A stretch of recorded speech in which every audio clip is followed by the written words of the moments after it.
Hello, and thank you for listening to the Mapping the Zone podcast, a podcast that is normally dedicated to in-depth discussions of the work and context of Thomas Pynchon. But if you were able to catch our sort of teaser for this a couple of months ago, you will remember that we are introducing a new side series to go along with the main episodes for Against the Day that will continue to appear on the feed. So if you're listening to this and you've missed our announcement, don't worry, the Against the Day episodes are not going anywhere. They're not going anywhere for at least another year and a half. This is just this is something else that you guys can listen to if you're interested to kind of provide a bit more variety or kind of topics of discussion beyond just sort of continually moving through that 1,200 page masterwork. Cody, do you want to just give a brief explanation of what we'll be doing for those who may have missed the kind of teaser episode? So, for those who did miss, we are gluttons for punishment, I guess, and decided that it wasn't enough to spend 3 years covering one 1,000-page plus book. We ought to just do another one in between episodes of that. Mm-hmm. And so we decided that with the upcoming anniversary of Infinite Jest, which should be on the day that this actually comes out, we would dive into discussing that one, albeit not as in-depth as we usually do with the Pynchon regular episodes. This will be more broad in the sense that we'll be covering roughly 100 pages at a time over the span of the year. So we won't have as much time to really dive into it like we do with the other episodes, but we'll still be able to talk, as in depth as we can about it and kind of dissect it as much as we can as we go along. So we wanted to start with sort of a basic overview of who David Foster Wallace is and why we're reading his book, why we're talking about it. Because obviously this show was founded for the purpose of talking about Thomas Pynchon.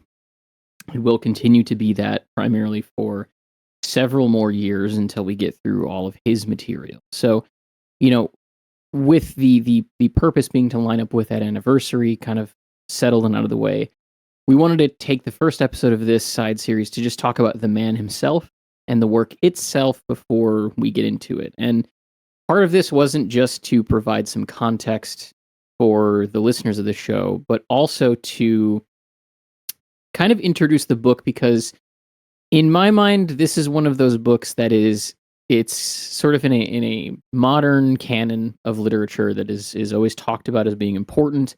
It's always talked about as being something that you should read.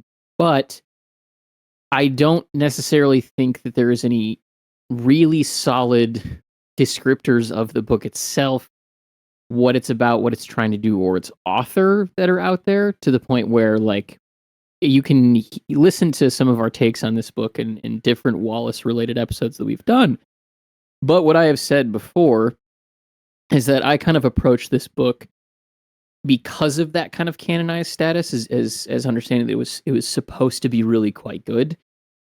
I don't think I was fully aware of what the book was even about when I opened it, though. Because it kind of defies description in a certain way. I had listened to some interviews with Wallace. I'd watched the end of the tour.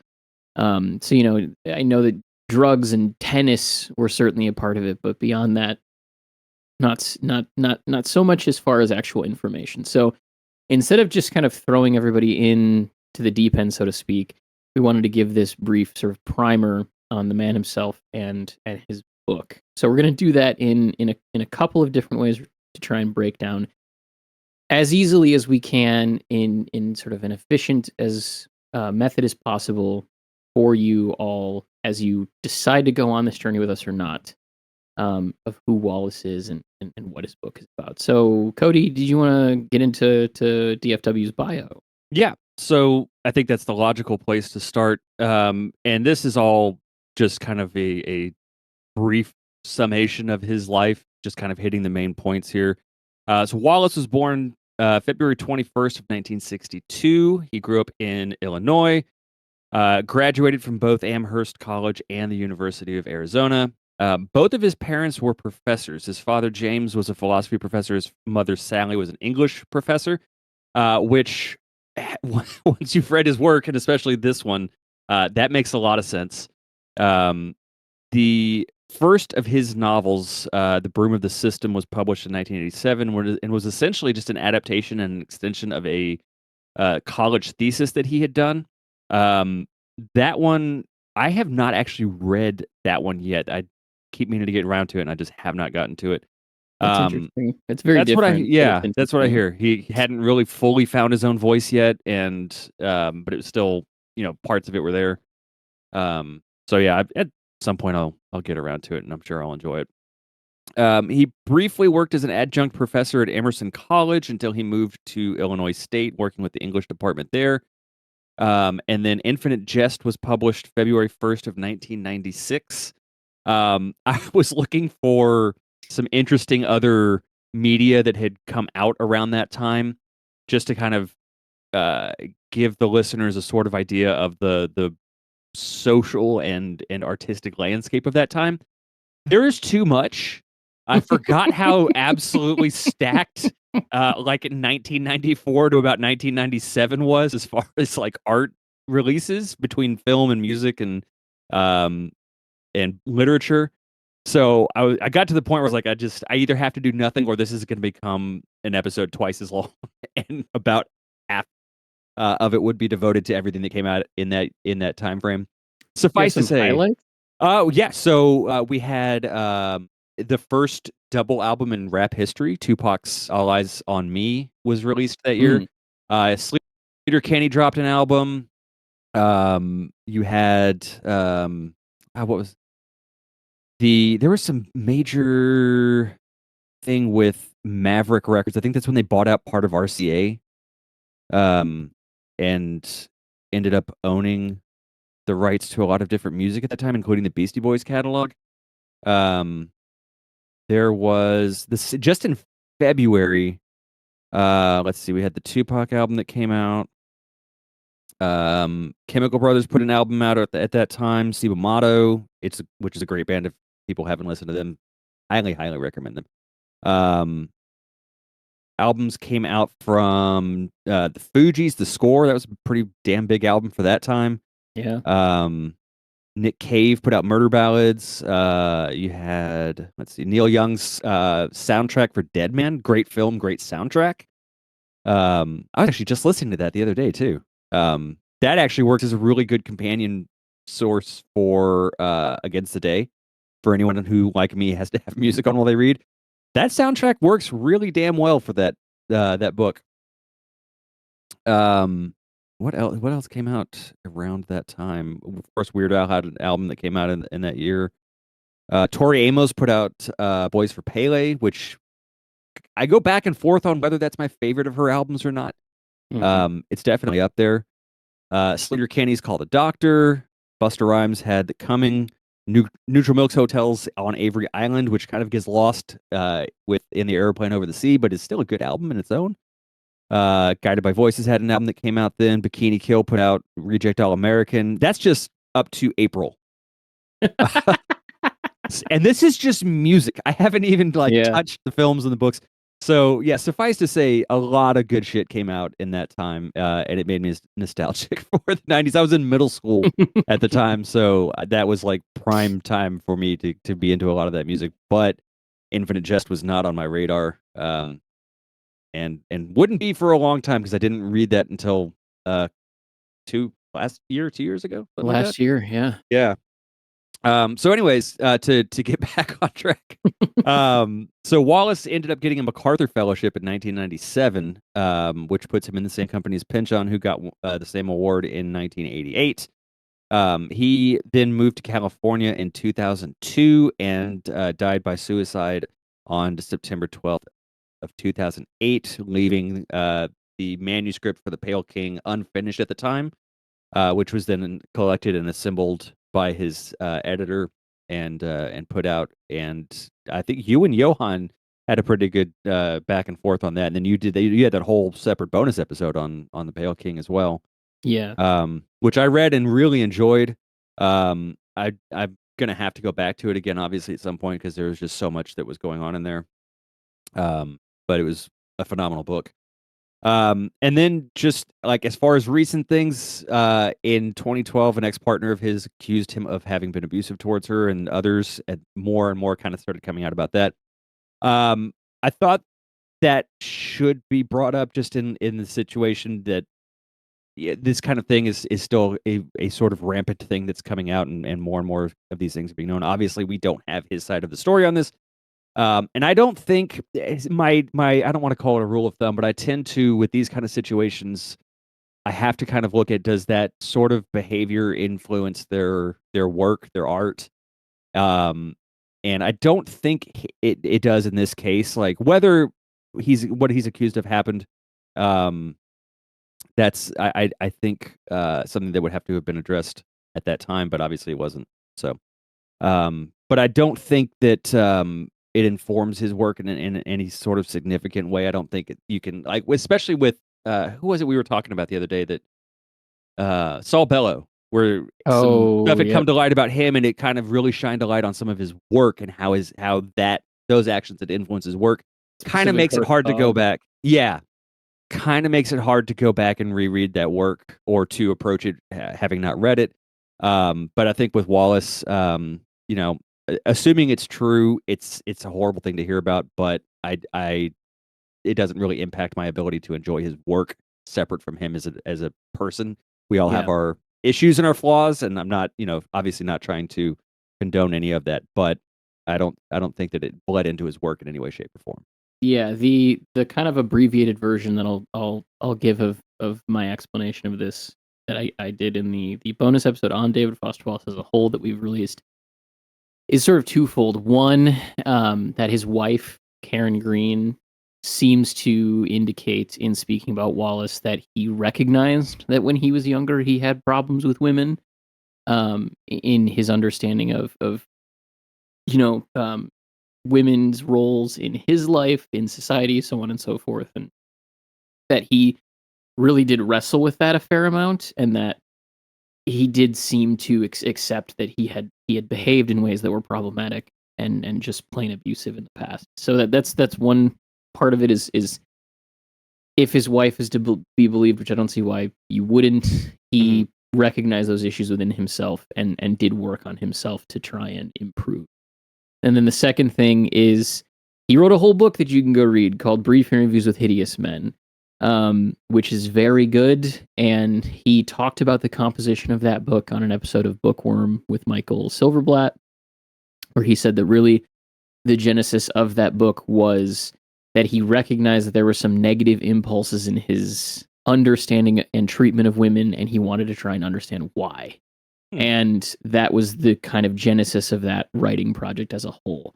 That is one of his lesser read books, not for any particularly good reason. I think it's quite good, but I think that unlike someone like Saul Bellow, to borrow your example, it would appear as though there was a process by which he understood these things about himself and tried to fix them, a la a Dan Harmon, as Yes, opposed good to example. Yeah. as opposed to a Louis C.K. or a Kevin Yes. Spacey or something like that. So yeah, that's really all I have as far as his biography. I think from there, moving into his influences would probably be the next logical step. Yeah. So, and to sort of preface all of this by saying that I'm clearly not as familiar with this work as you are, but I have been, after reading Infinite Jest for the first time and really having it click for me, and kind of just really falling in love with it the way I did. I've kind of gone through and read more about him as a person, and his influences, and who he influenced subsequently, and all that kind of stuff. So I feel relatively comfortable talking about it. Yeah. The obvious answers here are Pynchon, Don DeLillo, John Barth, William Gaddis. I Mhm. did find a quote from him where he's talking about some of his influence, which I thought was pretty poignant. So I'll read that. He says, "Okay, historically, the stuff that sort of wrung my cherries." I love that phrase, by the way. Socrates' funeral oration, the poetry of John Donne, the poetry of Richard Cranshaw, every once in a while Shakespeare, although not that often. Keats' shorter stuff, Schopenhauer, Descartes' Meditations on First Philosophy and Discourse on Method, Kant's prolegomena, I probably horribly butchered that, to any future metaphysic, although the translations are all terrible. William James's varieties of religious experience, Wittgenstein's Tractus, Joyce's portrait of the artist as a young man, Hemingway, particularly the Ital stuff in Our Time, where you go oomph, Flannery O'Connor, Cormac McCarthy, DeLillo, A.S. Byatt, Cynthia Ozick. The stories, especially one called Levitations, about 25% of the time Penchon. Donald Barthelme, especially a story called The Balloon, which is the first story I ever read that made me want to be a writer. Tobias Wolff, Raymond Carver's best stuff, the really famous stuff. Steinbeck, when he's not beating his drum. 35% of Stephen Crane, Moby Dick, and The Great Gatsby. Yeah, it's a really interesting combination of influences there, but I think you can see where a lot of those shine through in his work. Yeah. I've not read all of those particularly, but the ones I am familiar with, I can definitely see those shining through in his work. I think he's kind of underselling the influence that Pynchon had on him, and I don't know if that's intentional or not. But who knows? I do know he was pretty critical of Vineland, which I think we talked about in either the very first episode of our series on that or the last. Yeah. Which Yeah. I thought was a really not really the best take.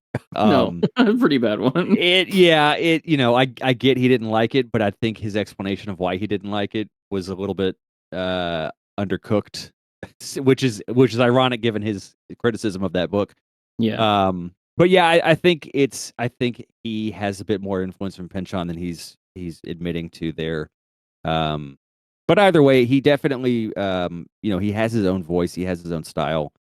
And I don't really know of any other books offhand that are structurally similar to Infinite Jest that I mean, I'm sure you could probably think of something, but I mean, I guess you could point at something like House of Leaves or something like that with a sort of encyclopedic feel, although that's a much more chaotic by nature Yeah. than Infinite Jest, but I could see that having been influenced by it.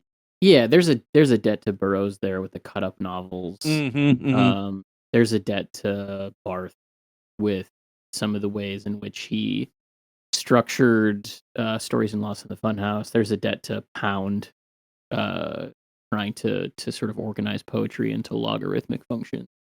So yeah, there's some things that he definitely from a structural perspective is. I would say the interesting thing too within that list, and I'm glad that you found it, is that you see sort of, and this will give us kind of a good segue into talking about sort of the major themes of his career. But within that list of influences, you kind of see that there was two halves of his interest and also two halves of kind of his writing career. And the first would be sort of the postmodernists and the black humorists and the sort of deconstructural work that he was really interested in. And then the other is like a lot of just sort of modernism and, for lack of a better term, like earnest, sincere fiction writing. And I say that those two things come together in his work, and we can get into this in a little bit more deeply. But if you hear him sort of give a narrative of his own life, which he does in a couple of different interviews, he certainly gives a lot of this detail in his first interview that he did with Charlie Rose after the publication of A Supposedly Fun Thing I'll Never Do Again. He talks about how when he was in college and when he was originally writing, he was really interested in really avant-garde stuff, in postmodernism and in the black humorists, and was writing a lot of stuff that he thought was very much in that vein of kind of literature. And then he wrote a really long story, which you can read in the collection The Girl with Curious Hair, called Westward, The Course of Empire Takes Its Way, which is essentially a very long commentary on John Barth's Lost in the Funhouse. And he describes that after he finished that, he kind of felt emptied of anything he had left to contribute from an avant-garde perspective, or that he had sort of emptied out all of what he had to say in that vein and began to shift his focus to something else. And I think that's where some of his other influences come in. The stuff like Carver, the stuff like Flannery O'Connor, the stuff like Steinbeck when he's not beating his drum. Those are sort of modernist writers that were all the thing that kind of unites a lot of them is they're all trying to tell a very real experience that people had. And so I think that that's where Wallace pulls some of the sort of work that he does, especially in Infinite Jest and The Pale King, about narrating the very real experience that a lot of people in America have. And of course, with the influence from the Black humorists and from the postmodernists and the experimentalists, that's where all of the other kind of big encyclopedic stuff comes in. So even though he kind of views himself as having moved past it, that influence is certainly there, and I think it's used in a very effective way in his writing. Yeah, I think I mentioned it to you while I was reading it for the first time, and we'll talk more about it when we get to the actual book itself. But there were sections in there where it was the description of what was happening to a character was so real. Yeah. I mean, it's almost unsettling at times because it is so accurately portrayed. Yeah. But it's part of what makes it really, really good is it allows for this connection that you don't really always get from fiction. Yeah, very true. So moving into some of the major themes of his career, a lot of, especially Infinite Jest, was concerning rebelling against at what would be at the time modern television. He had a really critical view of how TV was presented and structured at that time, and I don't disagree with it at all. While there were definitely good, well-written shows being produced at the time, a majority of what was coming out was very color by number, just sort of variations on a theme, and didn't really provide much in the way of challenging an audience or doing anything that might be unconventional. Obviously, you had your shows like Twin Peaks, you had some other sitcoms like Seinfeld, shows like The Simpsons that were kind of breaking that ground. But for the most part, a lot of what was out at that time was just variations on whatever already existed. They were spin-offs of shows that were already there, or they were playing with the same formula. That necessarily hasn't gone away in recent times, but I think the prevalence of better written and better produced television has sort of come more into prevalence. And I think you could probably point at the success of a book like Infinite Jest and writers like Wallace for that being able to happen. I think without that book and without that sort of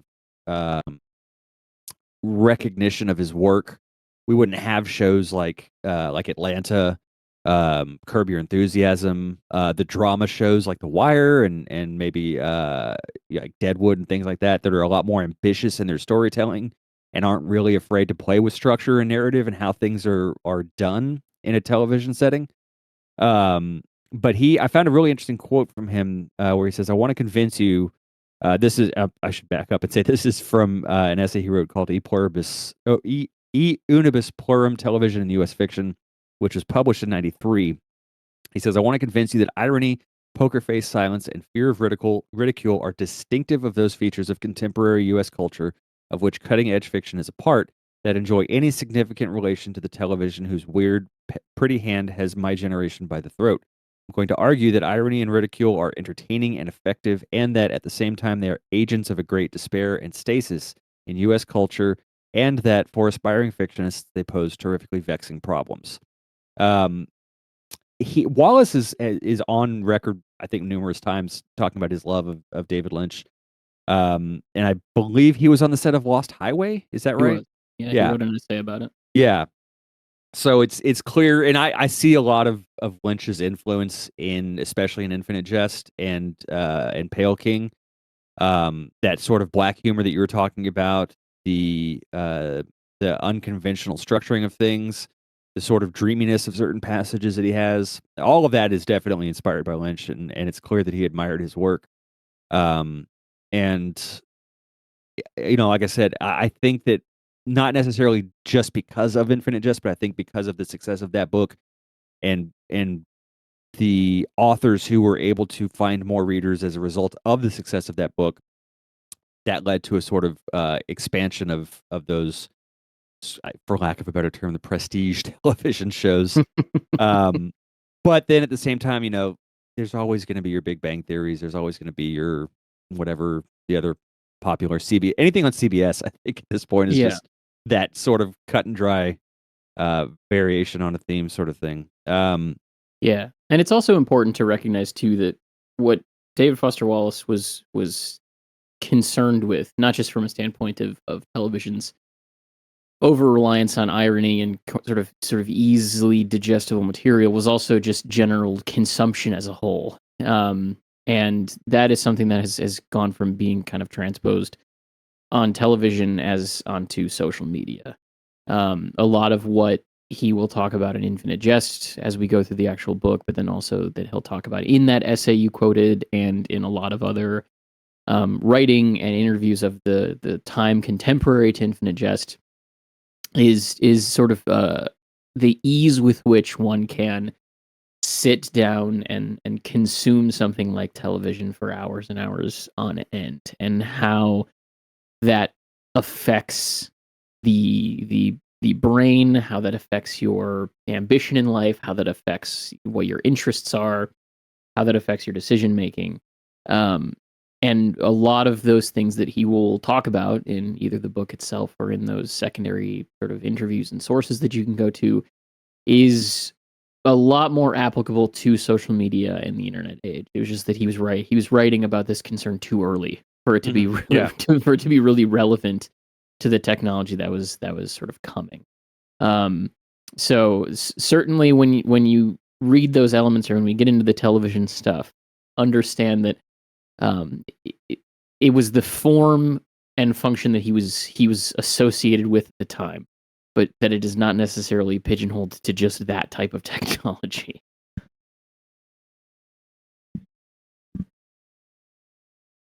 Yeah, and then really the other two major themes that he would play with, and again, this kind of goes back to the Lynchian aspect of his work, the sort of contrasts that exist in the world, between whether it's between the beautiful and the grotesque, between happiness and boredom. Those two especially play out a lot in Infinite Jest, with the various storylines that are kind of interwoven within there. And I think without getting too far ahead of ourselves and really diving more into the structure of the book, but the sort of cyclical nature of the way the story is structured and how those dualities kind of play out between certain characters and come back to circle around to themselves or circle around to the opposite end of itself is really an interesting and very well executed way of approaching that book. Um, and I'm sure that those contrast or those issues of contrast also probably appear a lot in his nonfiction, especially from the sounds of his what you were describing.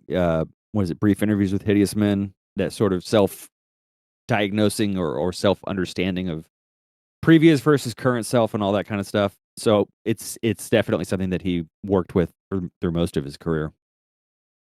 Absolutely. And then, we'll get into this in a second, but I would say that sincerity and earnestness would be Yes, would yeah. be one, Thank you. especially of his late career. Yeah. Um, of course, those being the themes of his most major novel and of his kind of career as a whole being important, they also carried over into his nonfiction. And one of the other things that David Foster Wallace wrote a lot of was essays. In fact, often you'll hear people say that if you're intimidated by Infinite Jest, or if you want to get more into the rhythm of the way that he specifically writes before tackling a 1,300-page book, that his essays would actually be the right place for you to start. And I don't disagree with that. His essays are just as engaging, just as funny, just as insightful as Infinite Jest is, but in smaller, compacted forms that, despite their size, really turn a mirror up to the reader to consider their own opinions, their own sort of state of mind, or their own perspective in the same way that a book like Infinite Jest does. He has two major essay collections. Those are not his only essay collection. Those two essay collections are A Supposedly Fun Thing I'll Never Do Again, which consists of essays that were largely written contemporaneously with the composition of Infinite Jest. So it came out after Infinite Jest, but a lot of the essays that he was writing were pieces that he was doing for hire for magazines that largely have to do with experiential sort of experiential essays that he was hired to write is the best way that I can think of to describe it, where a magazine basically said, like, we want David Foster Wallace's perspective on a luxury cruise, which is the sort of titular essay of A Supposedly Fun Thing I'll Never Do Again. Or we want David Foster Wallace's perspective on the Maine Lobster Festival, which is the titular essay for Consider the Lobster, his other major essay collection. Or, David Foster Wallace in another essay goes to the state fair in Illinois. In another essay, he goes to the set of Lost Highway. In another essay, he goes to the AVN Video Awards in Las Vegas. So there's a lot of experiential essays there where he is giving an analysis of a certain type of American life that is sort of very easily connected to and roped into elements of Infinite Jest. And then there are some of those other essays that are more academic in nature, like the E Unibus Plurum essay, which is about television and irony and U.S. fiction and all of the stuff that we've kind of covered in detail about his sort of development as a writer. That essay can really be used as a Rosetta Stone in a lot of cases to some of his later writing, particularly from Infinite Jest forward. In a similar way to how Westward, that long novella at the end of Girl with Curious Hair, can kind of be used as a Rosetta Stone for his development as a writer. And really, those essays, again, as I've said, are kind of a microscopic version of what Infinite Jest does. He is sort of asking himself and the reader, what is it that these people are doing? What is it that I'm doing? And what is it that makes it so American? What is so American about that inequality? And then the other essays that he has written are sometimes about tennis. He himself, as is a very important sort of subject matter to Infinite Jest, he himself was a tennis player when he was younger. He remained a tennis fan through his life. So there are a number of different tennis essays that you can read in those collections. Some of which are about tennis specifically, some of which are about the industry of like celebrity memoirs.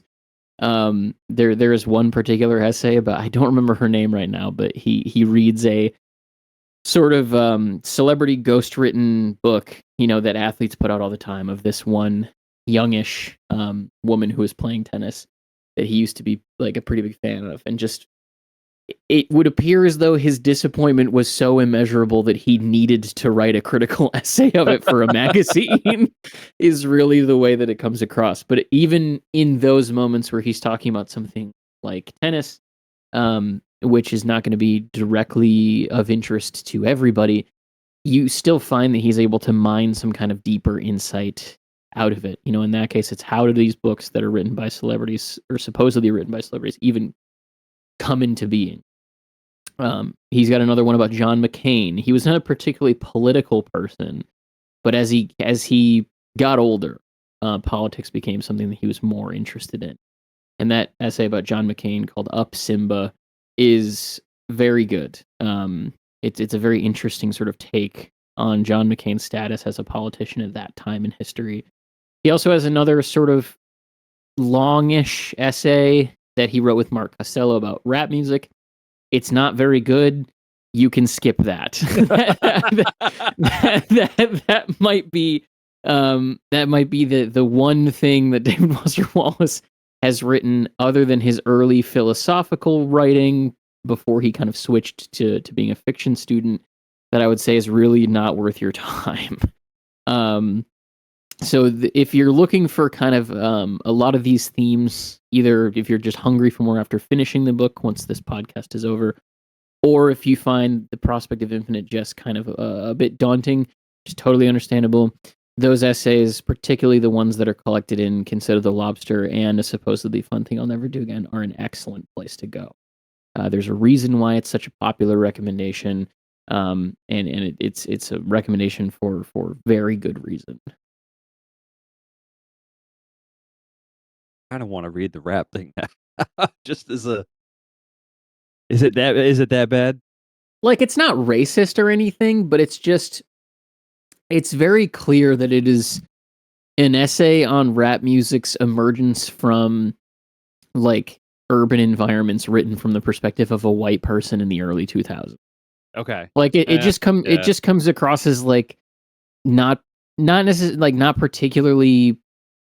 It just comes across a little bit like ignorant, you know, in the sense of just like, I find this, because, like, it's not every day. I understand why he wanted to write it, right? Like, it's not every day that a new genre of music appears, right? Like, that's a pretty rare thing, and especially rap music, I would say is the last genre of music to appear in any significant way in, like, not only David Foster Wallace's lifetime, but, like, yours and my's lifetime as well. Oh, for sure.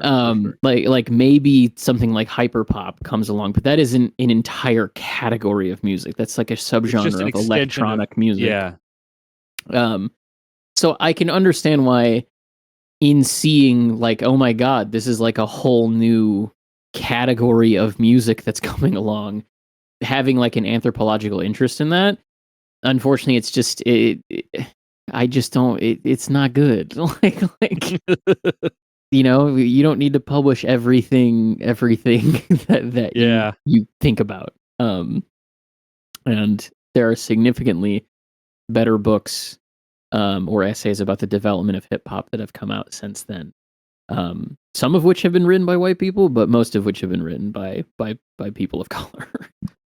If anyone is curious to read really good essays on hip hop, anything Hanif Abdurraqib has written is fantastic. Yeah, he did a whole book on Tribe Called Quest that's absolutely phenomenal.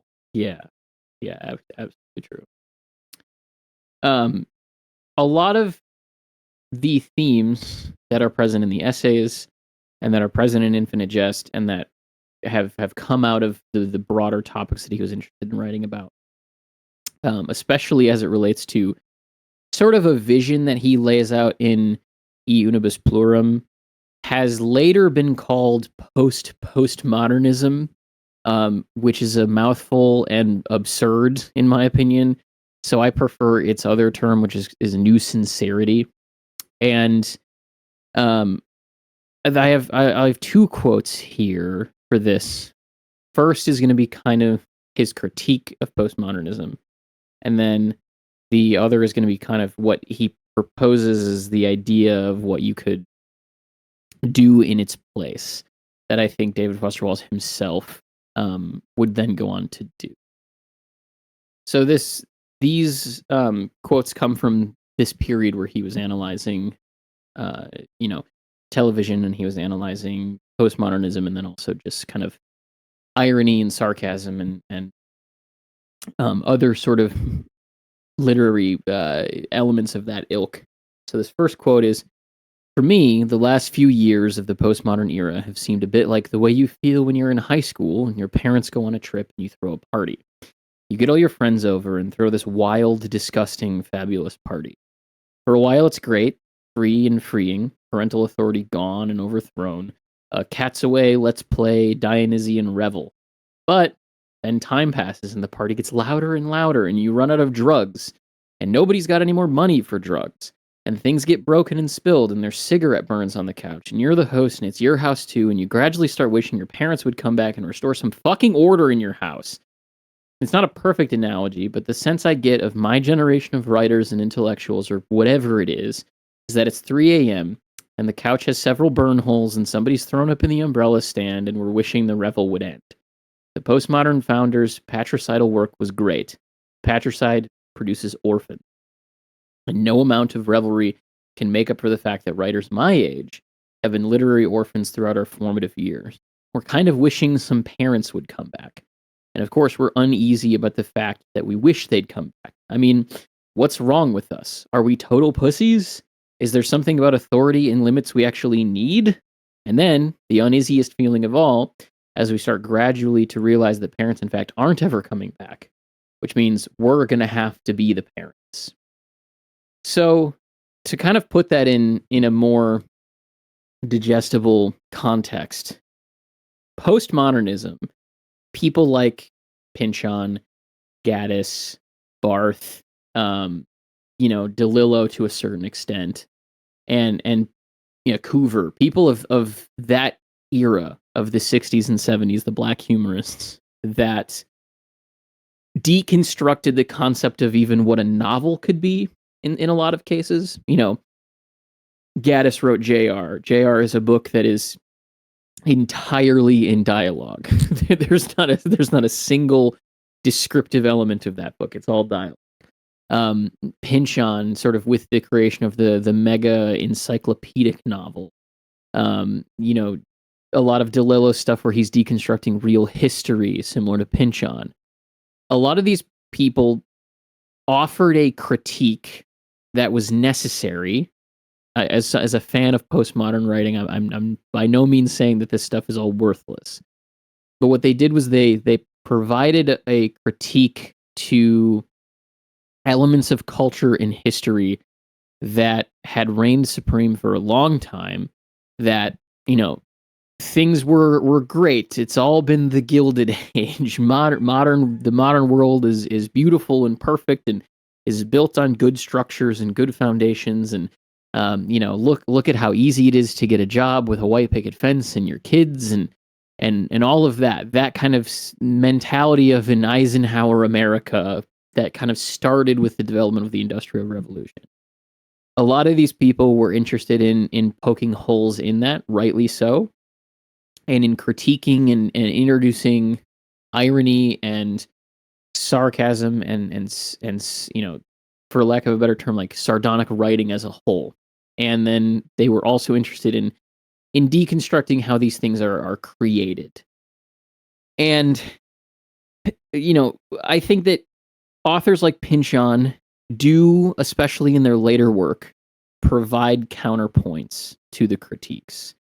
Where, we've talked a lot about how Pynchon basically says time and time again that, like, yes, the world is a nightmare, and yes, it's a nightmare because of forces and elements beyond your control, but you have some influence on your direct sort of peers or your family or your friends. Mm-hmm. And you can help to reverse that tide in ways through small acts, right? So, like, later Pynchon, I think, gets into some additional content beyond just critiquing or pointing out how shitty everything is. But you also have to remember that he was gone for most of the time that David Foster Wallace was being educated and learning how to write and learning how to make cultural critiques. And the same thing is kind of true of a lot of these postmodern writers. They had either big gaps in their publishing history, or by the time they had moved into writing other stuff, the people that they had influenced had already graduated college or had already had those kind of formative years, come and gone. And then, as happens in every industry, some fashion icon from some big designer house picks a color that's really good and does like a whole collection with it. And then 10 years later, the clothes in JCPenney have that color or that designer or cut. Same thing is true with everything. So the kind of critique and the kind of irony inherent to a lot of these postmodern writers' work eventually gets filtered down to the culture in other ways. TV at the time was a big thing for David Foster Wallace, obviously, but even advertising, the critique and the irony and the cynicism of a lot of that stuff that was very popular in the 60s and 70s eventually filtered through to everything. Deadpool might be the biggest sort of evocation of the stuff that started in the 60s and 70s. If there's ever been a more worthless character in the history of comic books.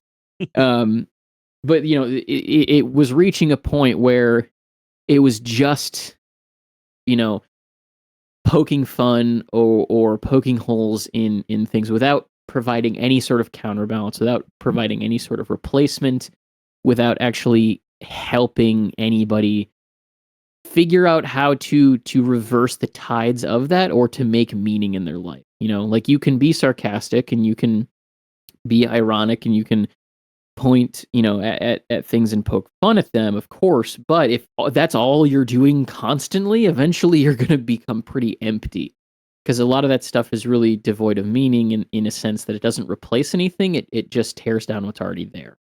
And so David Foster Wallace was interested in trying to figure out what the replacement would be. That now that we've torn down the kind of idols of the government and of sort of popular culture prior to this era, now that we've torn down our illusions as it relates to the American family and 40-hour work weeks and your career and all that. Now that we've deconstructed all of that and seen how all of that shit is useless or is somewhat of a myth, what do we do now? Like so the world's a mess. What do we do with that? Yeah. And this is where he kind of begins to develop this idea, particularly in that television essay, but then through his writing. There's a quote here from that essay that is, "The next real literary rebels in this country might well emerge as some weird bunch of anti-rebels, born oglers who dare to break away from ironic watching, who have the childish gall to actually endorse single entendre value, who treat old, untrendy human troubles and emotions in U.S. life with reverence and conviction, who eschew self-consciousness and fatigue. These anti-rebels would be outdated, of course, before they even started. Too sincere, clearly repressed, backward, quaint, naive, anachronistic. Maybe that'll be the point. Why they'll be the next real rebels. Real rebels, as far as I can see, risk things. They risk disapproval. The old postmodern insurgents risked the gasp and squeal. Shock, disgust, outrage, censorship, accusations of socialism, anarchism, nihilism. The new rebels might be the ones willing to risk the yawn, the rolled eyes, the cool smile, the nudged ribs, the parody of gifted ironists, the how banal, accusations of sentimentality, melodrama, credulity, willingness to be suckered by a world of lurkers and starers who fear gaze and ridicule above imprisonment without law. Who knows? I also love that he ends this very kind of impassioned plea for this with just, who knows? I could be crazy. But that is very much what I think his writing came to represent. There are some people who would argue that he eventually turned away from that. They use his short story collection Oblivion as an example of this. Oblivion's very dark. I think a lot of that has to do with his worsening mental health. The Kenyan college commencement speech that he gave, and then he's very famous for, entitled "This Is Water," is one of the last things that he ever did, and that is very much, in my opinion, a reaffirmation of this statement that he makes in his essay on television, that he is committed to this idea of, it is important what you pay attention to. It is important to what you choose to put your faith in and your belief in, and how that affects the way that you conduct yourself is the business of being a human. I would say Kurt Vonnegut put it best when he said that we are the things that we pretend to be, so be careful what you pretend to be. Yep. And that really comes to define Wallace's writing in Infinite Jest. Infinite Jest has all of those hallmarks of postmodernism that we've talked about in this sort of overview. It also is a very deeply sincere book that speaks extensively on psychic pain, on depression, on drug use, on short-term gain versus the sacrifice of long-term happiness. It is a book that deeply, deeply, deeply is interested in how lonely it is to be an American in the 21st century, and has only gained relevance the longer we've gone down the sort of pipeline that we've continued to go. And it is a book that, if experienced, I hesitate to say correctly, but if experienced in the way Wallace, I believe, intended to be experienced, should cause the reader to ask themselves at the end, am I happy? Mhm. And if I am happy, then why? And what have I done to get myself there? And if the answer is no, then why am I unhappy? That is, I think, really what he is trying to do with that book. And in The Pale King, which of course we can only read a portion of, um, it would appear as though he was trying to take those same themes, those same ideas, those same questions, but put it within the context of reconciling yourself to the day-to-day boredom and work of being an adult. And so all of his writing from this point forward is very, very sincere, very honest, and does very much lean into a depiction or analysis of certain ways that people live and how they live and why they live that way. And it has come to influence and define the careers of some people. I would say that New Sincerity is still, I still think it's in the future as far as a broad kind of demographic interest is concerned, because I think that we're still kind of shuttering off the, I don't want to say shackles, but the influence of something like postmodernism. Mhm. Um, irony is very satisfying in the moment, and sarcasm and cynicism is very satisfying in the moment. It is oftentimes, though, a meal that will leave you hungry in the long term, and it is not unlike drugs in that regard. And I think that as we get further down sort of the pipeline of social media and of burned out dopamine receptors and attention spans, the more people are going to start to turn in that direction. And I think it's already beginning to happen. There are a lot of people who are deliberately trying to reduce their screen time now. A lot of people who are deliberately kind of trying to step backwards in time as it relates to technology. Reading as a hobby is continuing to get more popular because of how people are feeling in the sort of modern media age. So I think that it's a little bit of a ways away where there's going to be a lot more people contributing to this as a literary concept, but that isn't to say that there is nobody. Jonathan Franzen is commonly associated with this movement. Him and David Foster Wallace were very close friends through the entirety of sort of David Foster Wallace's career. Jonathan Franzen has written several books, whether you like them or not. I know that he is often a divisive figure. He has written a number of books that are about the sort of experiences and lives of individual sort of normal people.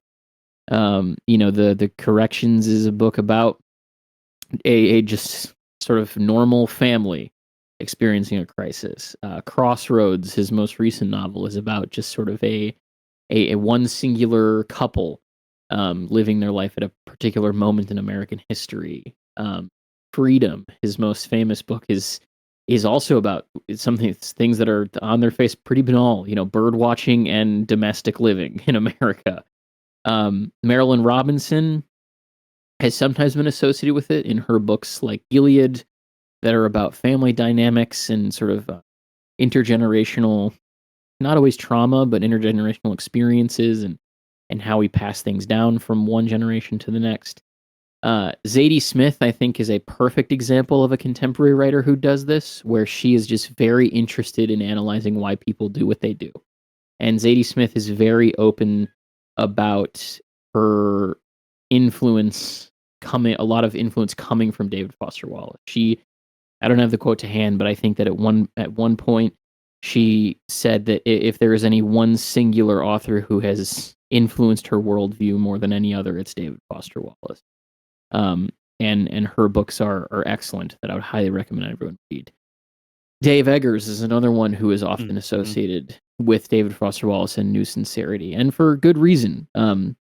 He writes a lot. I can't say that I've read all of his work, but a lot of his work deals again with just very honest portrayals of people who are trying to accomplish something or who are living a particular kind of way. Michael Chabon is another big one in this regard, where where he writes these kind of, in some cases, big encyclopedic novels like Cavalier and Clay or like the Yiddish Policeman's Union, but that end up just coming down to human experiences and human acts and why people do what they do. There are also examples in film and television. The work particularly of, oh Jesus, what's his name?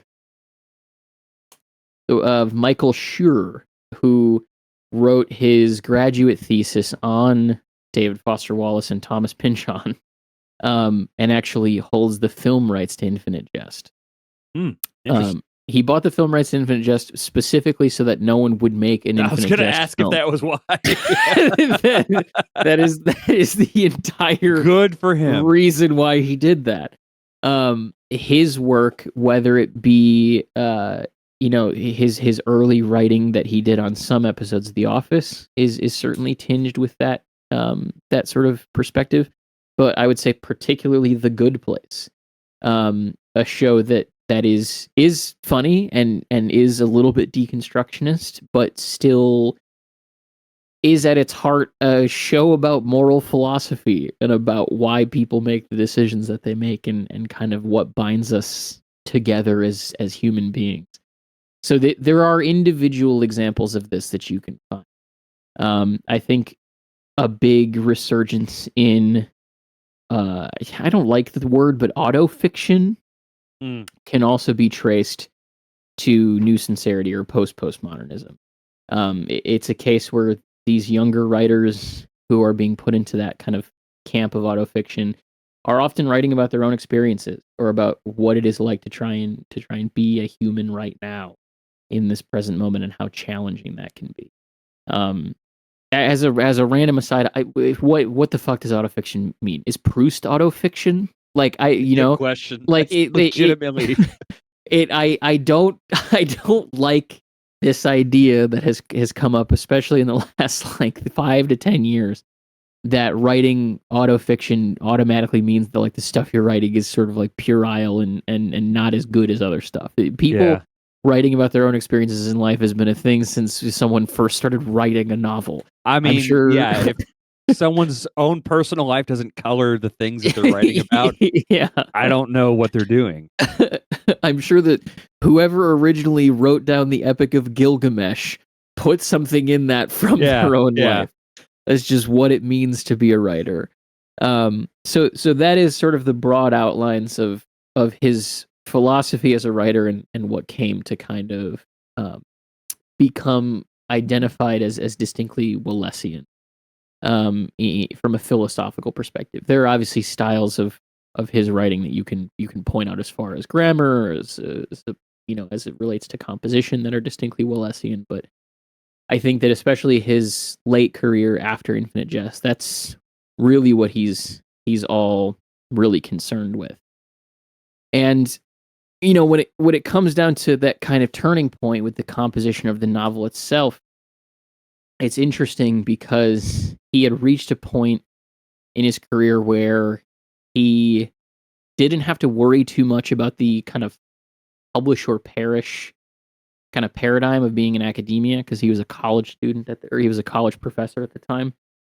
And so he was publishing enough essays or magazine pieces or short stories that his kind of position in academia was secured. And this is really what turned him towards, what am I interested in writing about? Like if I can choose one thing to kind of put together into a novel, or what am I interested in really trying to articulate, what would that be? And I think that that's really where Infinite Jest kind of starts. It is a pure evocation of the things that David Foster Wallace was interested in at the time, from a perspective of how his mindset was developing and how his perspective was changing as it related to both the literary landscape, but also the landscape of just living as a human being. he tried to start the novel in the 80s, if I remember correctly, and found that just there was no solid inroad to it, and he just needed more time to develop it and mull over what the idea was. There are some early portions of it that you can look at in his archive, which is available at the Harry Ransom Center at the University of Texas in Austin.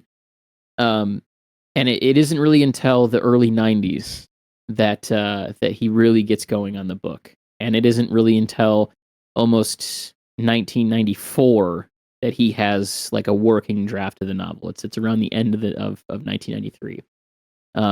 He will be quoted in multiple interviews as having said, "All I know about this book is this is the best writing I could do between 1994 and 1996."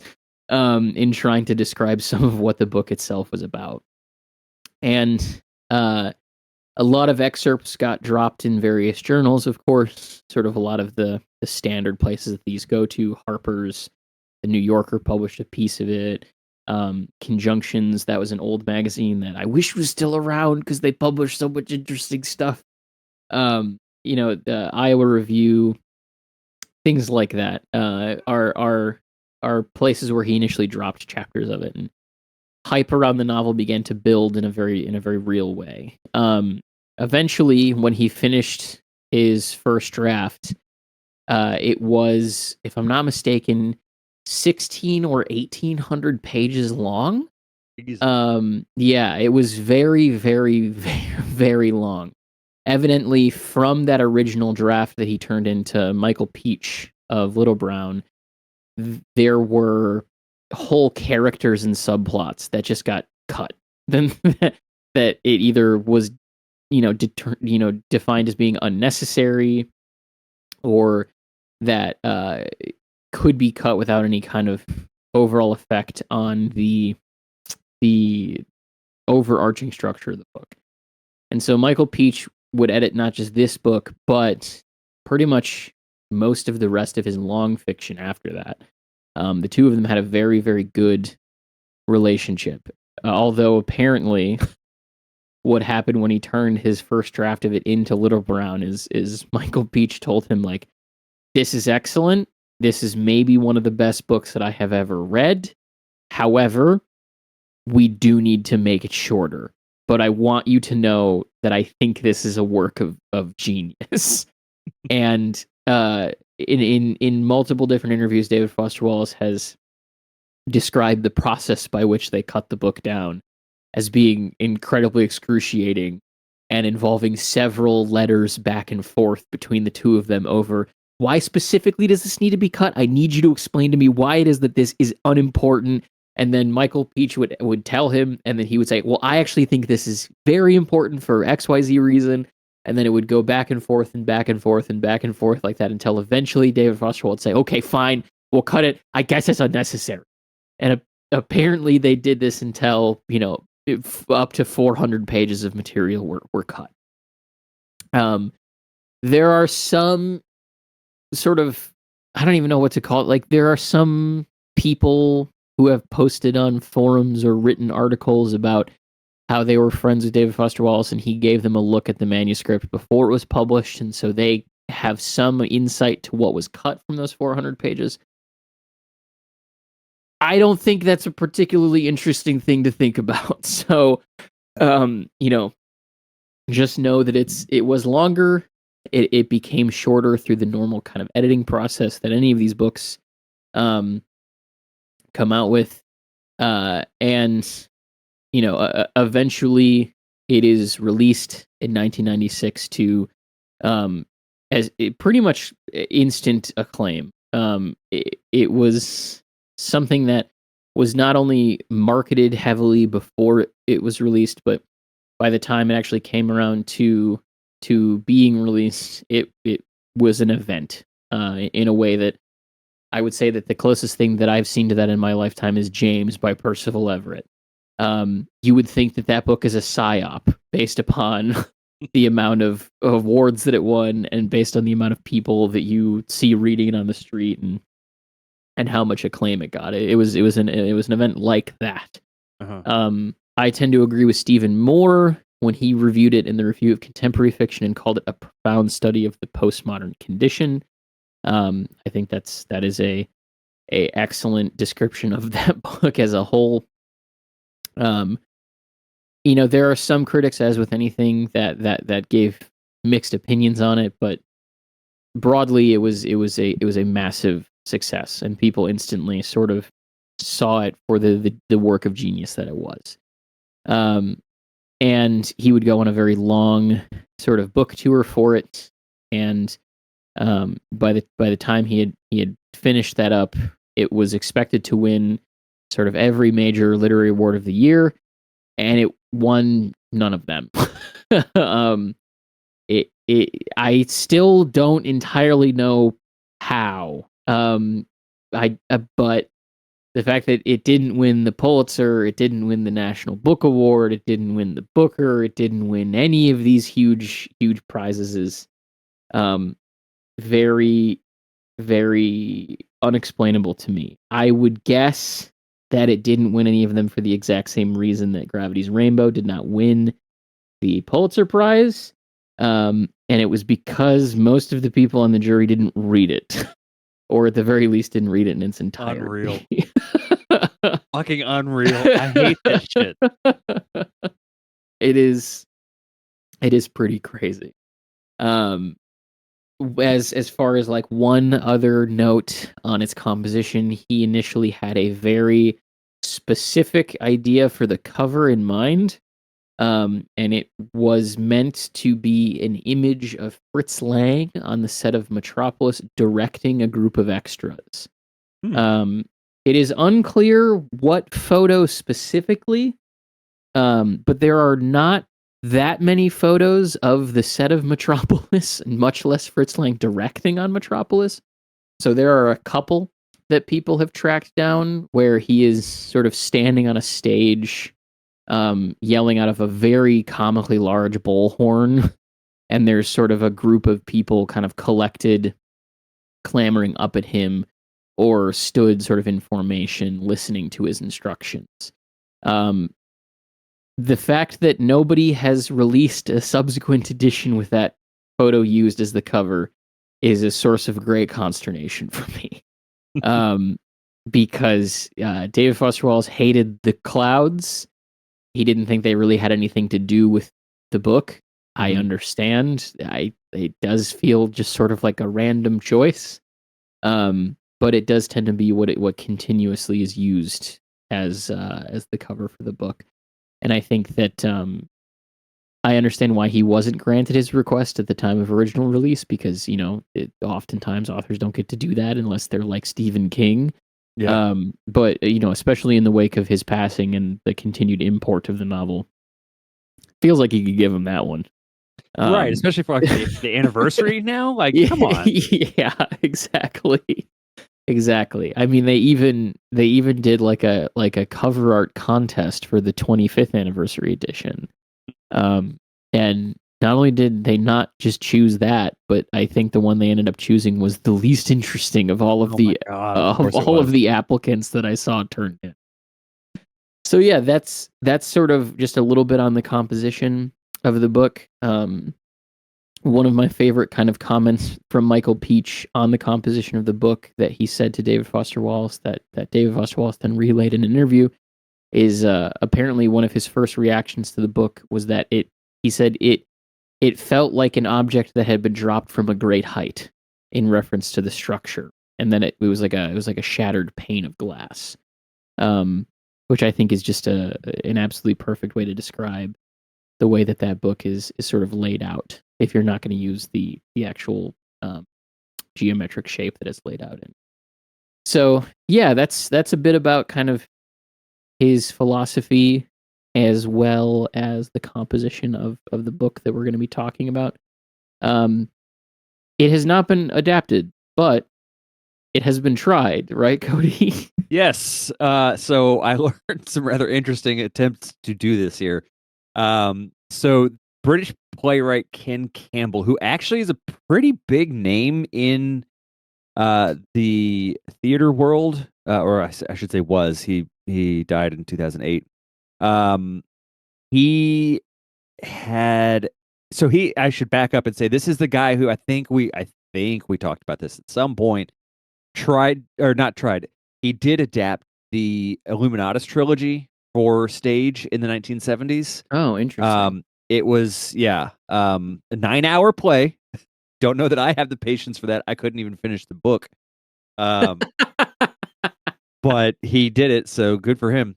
He had planned on trying to have 1,000 performers who would each be paid $23 to take part in a week-long adaptation of it. This is essentially Synecdoche, New York. Yeah.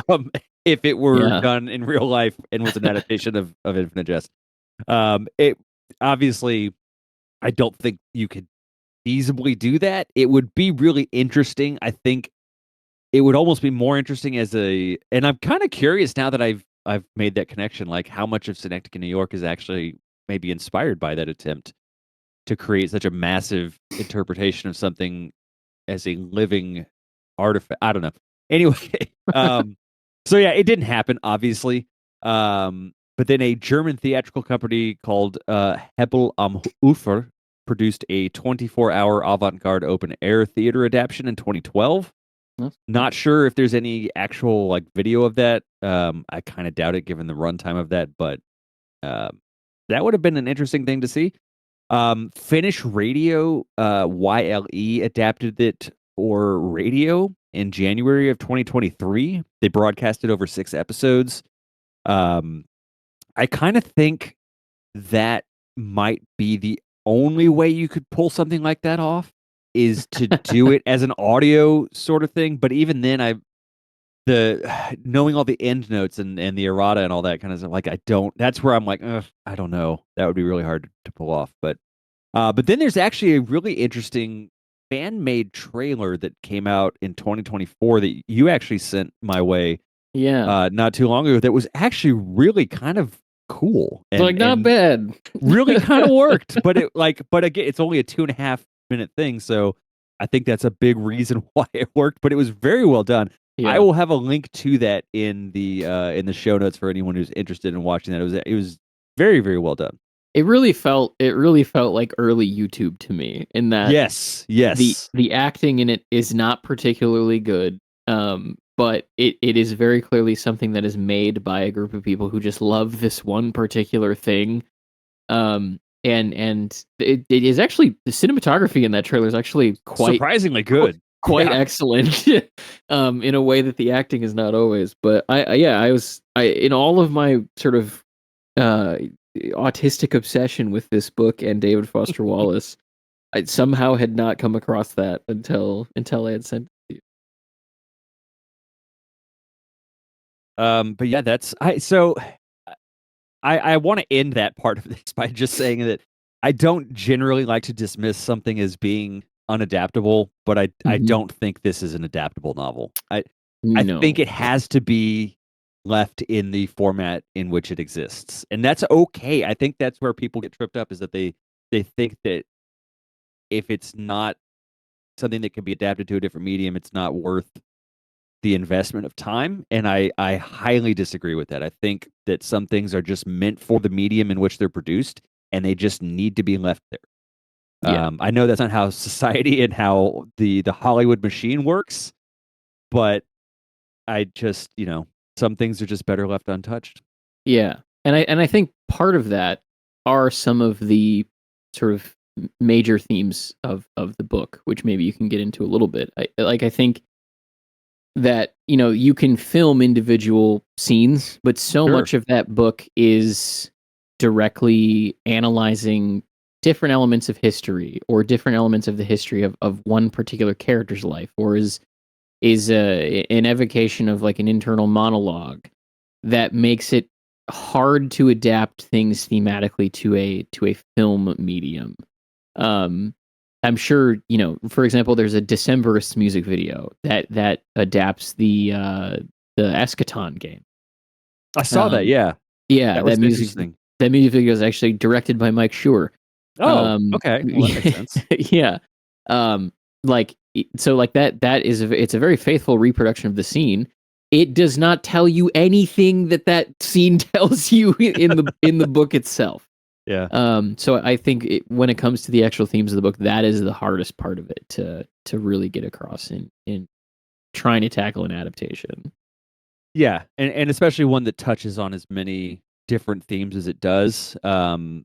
Obviously, kind of at the forefront of a lot of it is addiction, consumption of media, depression and anxiety, which is something that we will get into. That goes back to that discussion on the hyper realism of certain scenes. His portrayal of people who suffer from depression and anxiety is so spot on, as someone who has suffered from both my entire life. And who he did as well. It's very clear that he had a good grasp on how to define really those moments of struggle. But there's also a lot of hope in it. So it, again, that sort of duality that we were talking about earlier. Corporatization plays a huge part in this. If anyone has not read the book before, you will notice that almost immediately with the naming of the years that exist within the time frame of the book. Linguistics is huge. Hal, one of the main characters, is a walking dictionary, literally. So that's a huge part of it. Absentee parents, which was a big part of the kind of 80s and 90s, was that sort of turnkey. The invention of the latchkey family. kid. Thank you, latchkey kid. Yeah, of which I was one. I was one as well. Yeah. So, tennis is huge. I've never been a huge tennis fan, but I thoroughly enjoy his descriptions of tennis in this book. The academic pressure that's put on adolescents, again, something that I can highly relate to. There are connections to Hamlet, obviously, in the title of the book. Critics have made connections to the Odyssey and the brothers Karamazov. Monty Python's Funniest Joke in the World sketch was brought up as a reference that may have had connection to a certain piece of media that is consumed in the book, and I can absolutely see him being inspired by that based on the sketch and knowing his appreciation of that type of writing and humor.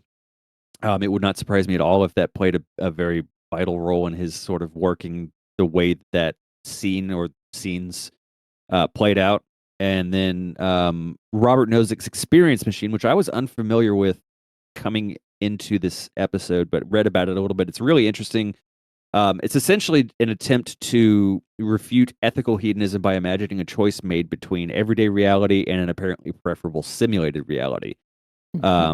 So it's a really interesting thought experiment. I would recommend. I'll leave a link to the Wikipedia article on it in the show notes because that's something we could probably go on for an hour about.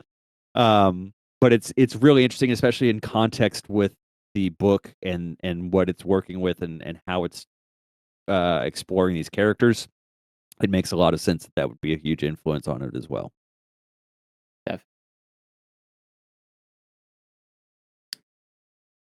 Now, if all of this sort of table setting was not enough for you, there are other things that you can do to kind of fill your time between now and next month when we get into the actual book proper.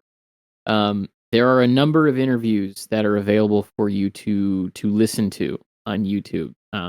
He really, I don't know why, but he really benefited from a lot of people taping the radio because there are numerous collections of his interviews that you can go listen to on YouTube.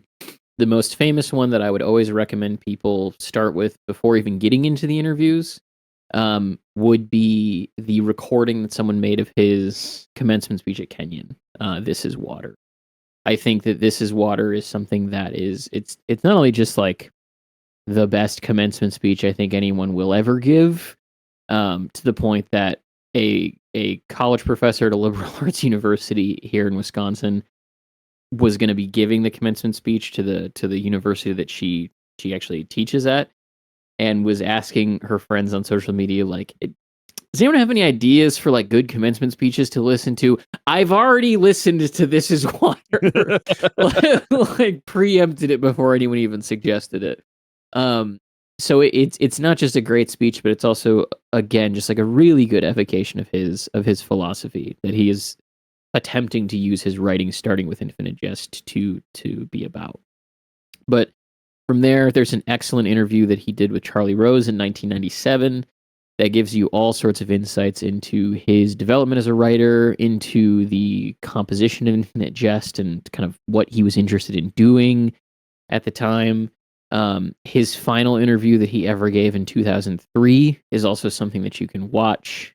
He gave it to a German television station. I believe ZDF was the name of that television station. It's an hour and a half long, and he talks about everything from sort of politics to the decline of reading that he saw, to television, to what it means to be sort of a citizen in the modern age. It's really, really excellent. It was also put into a book in a series called the Last Interview series, where they just sort of type up whatever the last interview a author or musician gave. So you can also read it if you would prefer to do that as opposed to listen to it. There is also a compilation of every single appearance he made on Bookworm over the course of his career that you can listen to, which is excellent. The very first appearance is the one related to Infinite Jest. If you're not familiar with Bookworm, it was a show hosted on Los Angeles Public Radio by someone named Michael Silverblatt, who is sometimes referred to as the world's greatest reader. I don't dispute that title. His insights into not just David Foster Wallace, but everybody he interviewed are really quite something. There's another Charlie Rose appearance that he did along with Jonathan Franzen and Mark Lehner, which is excellent, where they're discussing the sort of future of fiction writing in an age that is sort of being increasingly dominated by easily digestible media, particularly television and movies. There are numerous public radio appearances that he gave that you can listen to. There's one in particular that he did with a radio interviewer named Chris Lydon, I think.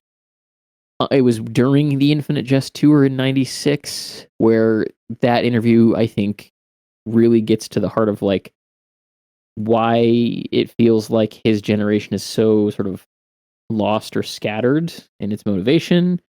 I could keep going for quite a while. There are a lot of a lot of interviews that you can listen to him give. There are also segments of David Lipsky's recordings of their weekend together, which would later become the book. And although of course you end up becoming yourself, which then would later turn into the movie The End of the Tour, you can listen to their conversations directly. You can also read that book for the full sort of transcripts of their conversations, and in that case, you get like a really good insight into a longer form understanding of what he thought Infinite Jest was about.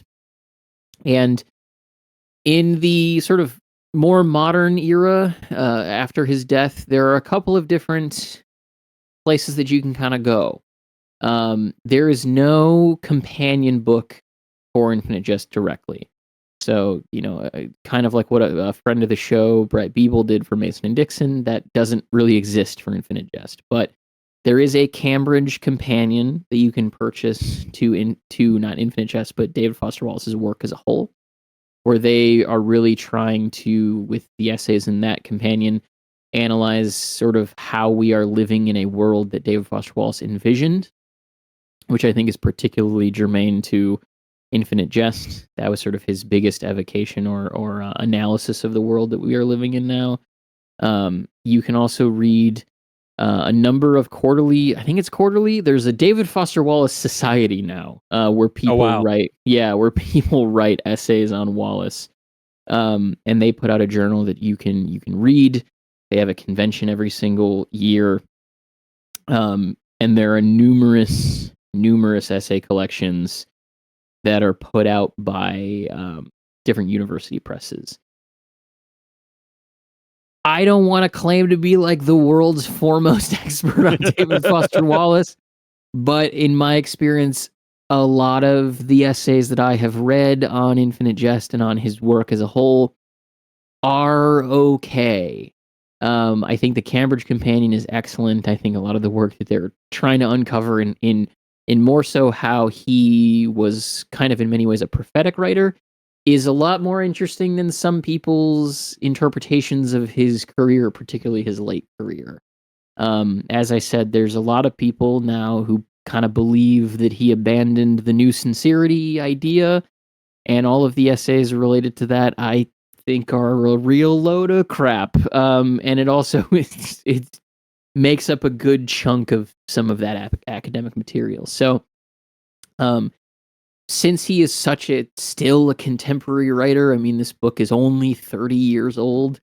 Uh, it's a case where I think maybe just not enough time has passed for a lot of sort of settled scholarship to really become associated with his work as a whole.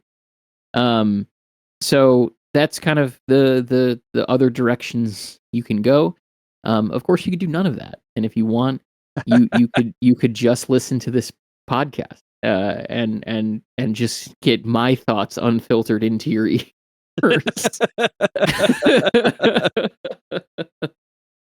um, do you have anything else you want to go over, Cody, before we wrap up this introduction to Infinite Jest?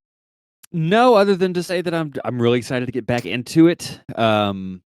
Like I mentioned, the sort of circularity that exists is something that I didn't discover until my picking it up again for Yeah. this. Actually, well, to be fair, I started it a little bit before we talked about doing this, and then when you suggested it, I was like, all right, well, perfectly good reason to start it back over again. So, no, I am really looking forward to it, and I'm hoping it is enjoyed by everyone as much as they enjoy the coverage that we do of Pinch On, and we bring in some new listeners as well, and that this is something we can continue doing, and hopefully have other things that maybe Luke and Will discuss or that we all four talk about. I just like talking about books. Yeah, same here. Same here. I do also have a minor piece of housekeeping in that my fiance was incredibly cross with me for referring to Michelle Zauner as the Japanese breakfast lady, without without giving her the credit that she is due for having written "Crying in H Mart," um, in the sort of trailer to this series. So, Michelle Zauner, who is given the honor of writing the introduction to the 30th anniversary edition of Infinite Jest, is not just the Japanese breakfast lady. She did write a highly regarded memoir about her. I believe her mother's passing is what the book is. I think so. I've heard a lot of good things about it. So she does have literary merit, but I by no means meant to put her down by saying she's the Japanese breakfast lady. She makes excellent music. So I needed to make sure that I corrected that for you, darling, because I know you're going to be listening to this. So I'm sorry. Michelle Zauner is also the writer of Crying in H Bar. So happy 30th anniversary to Infinite Jest. If you're listening to this on the day that it was released, and we will see you in 1 month to cover the first chunk of the book. As I had mentioned in the sort of trailer for this series that we released, there is not a good way to evenly divide up this book. There's not even really chapters in a traditional sense. There is a sort of icon that marks what might be a chapter, but at no point does he tell you that that's what it means. And then there are page breaks and different things that are demarcated by changes in sort of dates across a variety of years that are in the book. But roughly how this is going to break out is about 100 pages per episode. Sometimes it'll be a little bit more than that. Sometimes it'll be a little bit less than that, but it kind of works out to about 100 in the aggregate. And I must have sent this to you a really, really long time ago because I am still scrolling Yeah, there was a breakdown. We had a breakdown of it a while back. through. There it is. And you will have a month to read all of this before we talk about it. So this episode is coming out on February 1st. The next episode will come out on March 1st and April 1st and so on and so forth. So for our discussion on March 1st, you will have to read pages 1 through 105. That will be the first chunk that we are talking about. As I believe mentioned in the trailer, pretty much every edition is the same pagination. I have 5 different editions of Infinite Jest. Cody has an edition that I don't have, but all 6 of those collected editions have the same pagination. So it shouldn't matter as far as I'm aware. Apologies if this goes horribly wrong for someone reading it in like Hungarian or something. But there is a page break on page 105, and so we will read up to that page break for the episode next month. And of course, feel free to send us any emails with questions or comments or anything that you think might be appropriate for the conversation of this book as we continue to go on. You can, of course, get a hold of us in a number of different places. The most easy would be mappingthezonepod@gmail.com. You can reach out to us on Blue Sky at PinchOnPod. You can, or Mapping the Zone Pod is our Blue Sky. You can reach out to us at PinchOnPod on Twitter. We are also available to be got at on YouTube at Mapping the Zone Podcast, as well as Instagram at Mapping the Zone Podcast.